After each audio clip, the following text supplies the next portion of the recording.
Hey there, this is June, the professional blogger from the Binary Lab, and today in this video I'm going to be talking about indecisive markets and how to gauge the market credibility based on candlesticks. So first of all, I'm wondering why does the screen look so black? All right, here we go. It's still kind of black. That's okay. All right, so market indecisiveness. What is that about? Like, you know, indecisive people who change decisions like every couple of moments. So if someone is changing their mind like every few minutes, have you ever been out with someone like a friend, or it could be, you know, a spouse or a girlfriend or a parent, and you're deciding on where to eat, and this journey on the way to lunch is the most irritating and sickening journey for you, because this other person in the car just cannot make up his or her mind. This is especially true in Asia, because in Asia we have so many food choices. Like, places in Singapore, we have malls like just every few hundred meters, and there's just tons and tons of food choices. So when you have someone who is very fickle-minded, how reliable would you think the decision-making skills of such a person is? Likewise, when you actually translate that to the foreign exchange markets or the stock markets, and if you see that the chart direction is fluctuating every few bars, like, you know, if it fluctuates every 10 bars, that is a nominal cycle for the typical waving pattern that happens, right? But if it's happening, like, you know, if it's going 2 bars up, 2 bars down, 2 bars up, 2 bars down, 2 bars up, 2 bars down, or let's say like 1 bar up, 1 bar down, 1 bar up, 1 bar down, and the net result of that is still the same bottom line. And it's just the same as if you're in a car with someone who cannot make up their mind on where to have lunch after half an hour, after an hour. Or have you ever tried making decisions in groups, right? You get that too. When you have a group of people that all have different ideas, and you find that it's just so freaking irritating just to settle a plan. And that's just the same thing when the market is going up and down, like 1 bar up, 1 bar down. And that is how you can actually use candlestick patterns, or even the open and close bars. You know, where the open and close bars are like this, and they have something like that. So you can go like open here, close here, and then like open here, close here, open here, close here, this and that.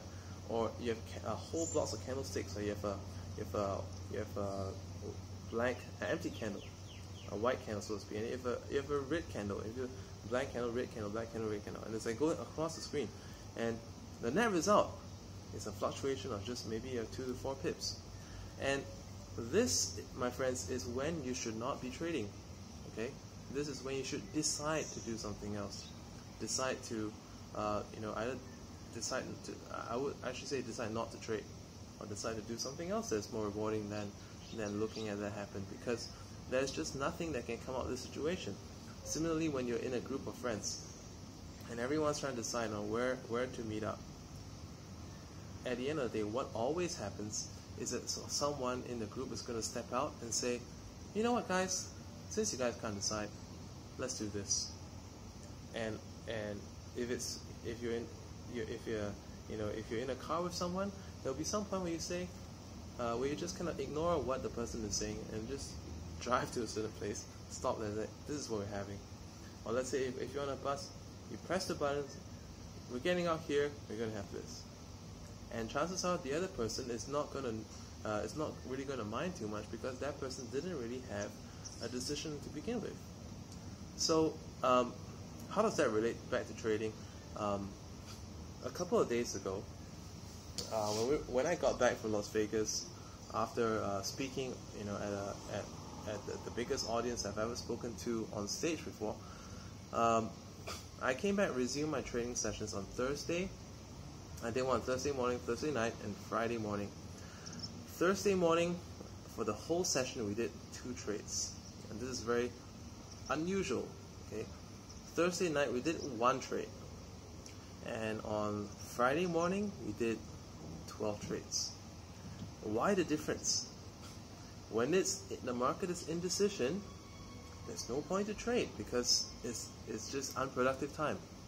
But when it's moving, when it's making a decision to do something, when the market is credible, okay? So market credibility is decided based upon the candlesticks. Do you have more than 3 candlesticks in one direction?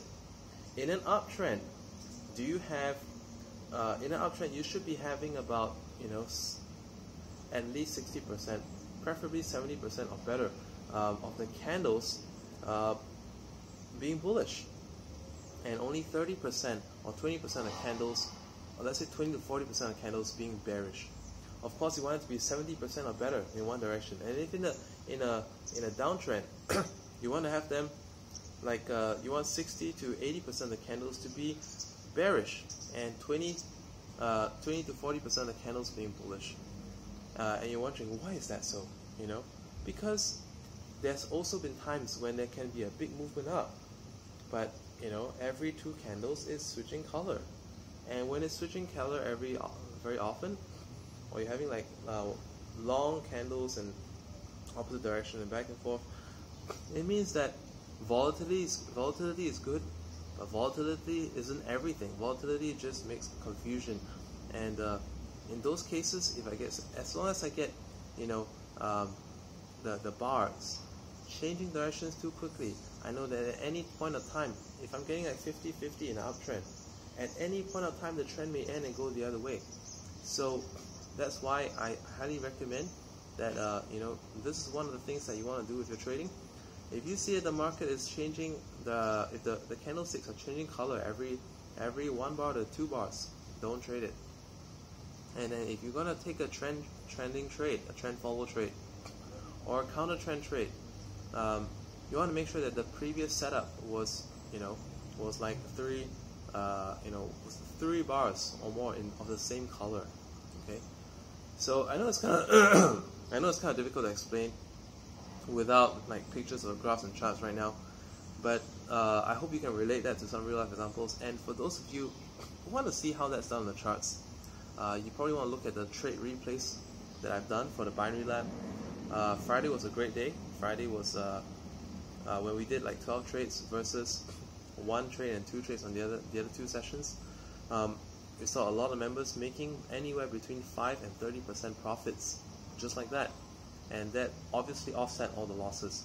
So cut back on the losing days, cut back on losing markets, and just hit hard on the markets that are going to be very, very profitable.